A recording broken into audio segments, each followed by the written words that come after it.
کس کا؟ آپ نے قرض دینا ہے۔ قرض آپ نے کس کس کا دینا ہے؟ قرض صرف پیسہ نہیں ہوتا، قرض صرف پیسہ نہیں ہوتا، قرض آپ نے کسی چیز کا ذمہ اٹھایا ہے، اولاد کی پرورش کا ذمہ اٹھایا ہے۔ اولاد آپ کی جو ہے نا وہ جینز کی پھٹی ہوئی پینٹ اور فرنچ بیئرڈ رکھ کے پھر رہی ہے، آپ اس سے پوچھتے نہیں یہ کیا کر رہے ہو؟ جو اپنی بیٹی اور بچوں کے ساتھ بیٹھ کے فلمیں دیکھے وہ اپنی اولاد کو کیا حیا سکھائے گا، کیا دین مصطفیٰ پڑھائے گا؟ وہ اپنی بیوی سے موبائل کیسے کھینچ سکتا ہے؟ نیکیاں جسے قرض خواہ لے جاتے ہیں، پانچویں چیز کیا ہے؟ نیکیاں جسے قرض خواہ لے جاتے ہیں۔ قرضہ جن کا دینا ہے، اور کس کس کا دینا ہے؟ ماں باپ کا قرضہ بھی تو سب سے زیادہ ہے۔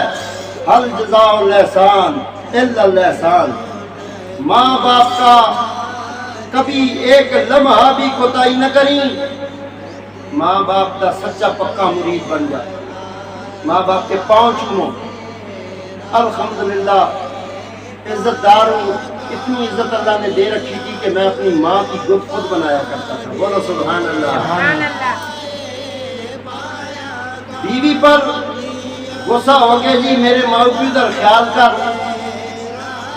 بیوی کا یہ اللہ کے نبی کے دین کے مطابق یہ اس پر فرض نہیں ہے کہ وہ آپ کے ماں باپ کی خدمت کرے، لیکن آپ کی وجہ سے وہ اگر آپ کے ماں باپ کی خدمت اور ان کی قدر بجا لاتی ہے تو اس کے درجہ میں فضیلت ہے، بلندی ہے۔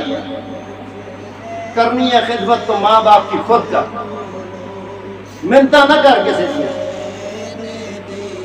اور اسی لیے حضور نے فرمایا وَإِذَا تُؤْمِنَ حَالٍ، وہ جب امانت لیتا ہے تو امانت میں خیانت کرتا ہے۔ وَإِذَا خَمَسَ فَجَرَ،